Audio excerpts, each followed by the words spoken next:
Hey Gameheads! August is almost done and we've covered a lot of offline games already, but I figured why not one more? Believe it or not, there are still a few gems I haven't shared yet. So yeah, one last time for this month. Here are the top 10 offline games to play in August. Starting things off, we have Parabellum Siege of Legend. This game feels a lot like the Kingdom series, but with a heavier focus on war strategy. The visuals also have that hand-drawn animated style you recognize from Thronefall, a game that was also released a few months back. You play as a king building up your town and defending it from invading forces. Instead of the usual top-down isometric view, the game takes a 2D side-scrolling approach. You ride on horseback, manage upgrades during the day, strengthen your city, train your armies, and then prepare for battle when the enemy comes at night. It's a PC port being brought over by Plug-in Digital, not yet available on mobile stores, but it already looks fantastic, so I had to, include it here. Next up is Three Kingdoms: The Last Warlord. Just from the name, you already know it draws inspiration from the famous Chinese novel Romance of the Three Kingdoms. Here you've got land, generals, and the whole legendary setting brought into a strategy game. The game mixes town building with strategy battles. On one side, you manage your town, developing businesses, infrastructure, and resources. On the other, you take your armies into battle against massive enemies and rival factions. This game is known for its complex mechanics. If you are not already into this subgenre, like the Total War series or other Three Kingdom inspired titles, it might feel a bit overwhelming. But if you enjoy deep strategy rooted in Chinese mythology and mythos, this is definitely worth checking out. It's a paid game and on all mobile devices. Next up is Astraea Six-Sided Oracle. This one's a deck building roguelike with a twist. Normally when you think of deck builders, you think of cards, but here you are rolling a dice. Each die has 6 sides, and every roll gives you a new set of actions to work with. Now, the dice itself is customizable, and that's what ties it back to the deck building aspect.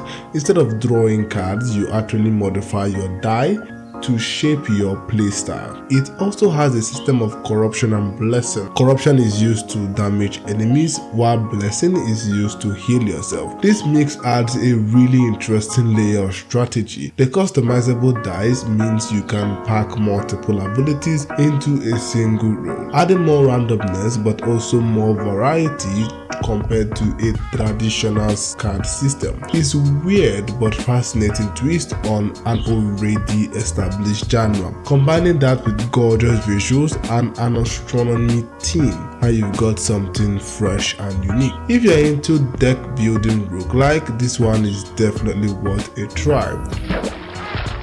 It's been a while since I've talked about a good Diablo style RPG, and the game on this list kind of scratches that itch. It's called Soul Huntress. This game mixes classical Diablo hack and slash gameplay with procedurally generated elements, because let's be honest, almost every game wants to add that in right now. You play as a young sheep hunter in a world where shape-shifting monsters are replacing humans by stealing their memories and figure. Your character is a young girl which has the ability to see through the veil and fight them. She's on a quest to hunt down the master shapeshifter and put an end to the chaos before it consumes the entire kingdom. Gameplay follows a mix of RPG progression and randomly generated dungeons. As you dive deeper into these dungeons battling shapeshifters, you also uncover more of the story. I like that it balances a linear narrative without going full roguelike. It also has multiple game modes, clean graphics, and fluid looking combat, and best of all, is free to play with tons of positive reviews that really highlight its creativity and quality.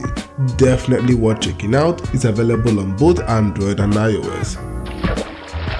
Okay, let's slow things down with the next game on the list, Snufkin, Melody of Moomin Valley. This one takes place in the very popular Moominverse. You play as a wanderer searching for your best friend in a valley that feels unfamiliar, now disrupted by a sudden rise of parks that are throwing its harmony out of balance. This is a music adventure with heavy focus on atmosphere, cute graphics, ambient music, and a relaxing vibe. Your goal is to stop the park from taking over by pulling down signs, destroying misplaced posts, and helping the valley's residents through simple quests. All of this ties into restoring the valley back to its original state while you continue your search for your missing friend. Best part, it also has a free demo so you can try it without all that risk. It's available on Android and iOS. Let's continue with Neon Spellstorm. This is a 1 vs all roguelike mixed with dungeon crawling, all blended into one beautiful mess. You dive into dungeons, take on hordes of enemies, and unleash projectiles in all directions. As you progress, you can upgrade those projectiles, unlock new abilities and weapons, and basically blast your way through endless waves of enemies. The name says it all. Neon there meaning erratically colorful, and that's what this game is about. It's blindly bright, filled with vivid primary colors that create a striking, energetic aesthetic. The art is a mix that feels reminiscent to Monument Valley, but the gameplay also has shades of Soul Knight. Overall, it looks beautiful and fun. If you love this style of chaotic roguelike action, you definitely have to check this one out. It's available on Android and iOS, and it's a paid game. Continuing the list, we have Cat Quest 3. There are many reasons I dislike Apple Arcade, and this game series is one of the contributors. I enjoyed the first game, but I couldn't really get into the second one even when I finally played it on my computer. I ended up disliking it, and now I can't also play the third one simply because it's also an Apple exclusive. That's just me ranting though. Anyway, Cat Quest 3 looks like a bigger expansion of the series, being the third installment. This time it takes on a pirate themed setting with a huge open world to explore, more NPCs to interact with, and of course those cute little cats fighting monsters in that signature art style. Honestly, I don't think I've ever seen any other game match the unique look that the Cat Quest trilogy has. The game looks nice, really polished, and if you have an Apple or iOS device, I would definitely encourage you to try it out. It's very well made. I'm also glad that they removed the first co-op feature from the second game, since that kind of dulled the experience a bit for me. So yeah, go check it out. It's available on iOS only through Apple Arcade, and of course it is paid.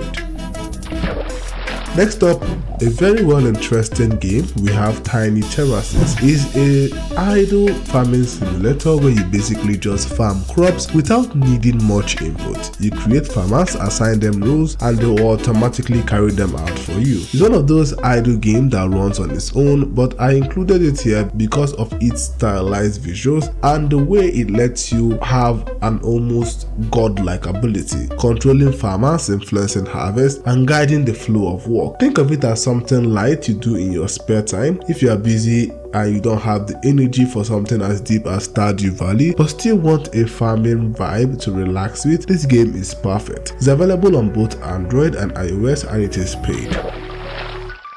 Next up is a new addition to Crunchyroll's roster of games, an anime fighting game known as Two Strikes. It's kind of a sequel to a game called One Strike, and that name tells you exactly what to expect. This is a fighting game where most battles can be concluded in just 2 decisive hits. You've got the dodge, block, parry commands, but the core mechanics is about landing that sharp, clean strikes. There's a variety of characters to choose from, and the game even supports cross-platform co-op modes. The art style is gorgeous, black and white, looking like something that is straight out of a Japanese or Chinese ink drawing. It's a paid title available on Android and iOS, and since it's tied to Crunchyroll, you will need an account to actually play it.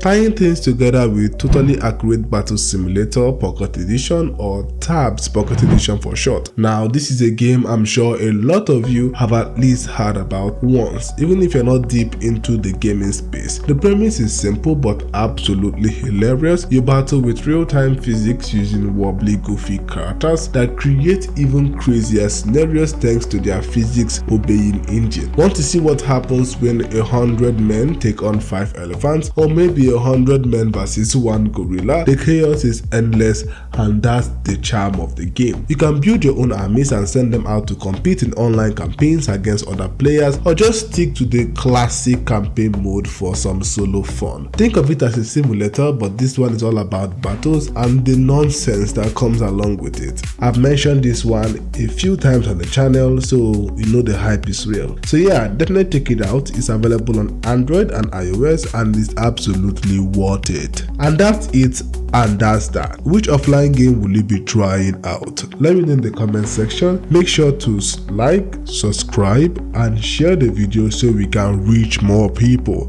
Our goal is to hit 20,000 subscribers by the end of the year and 3,000 watch hours. If you do your part and I do my part, I believe we can make it happen together.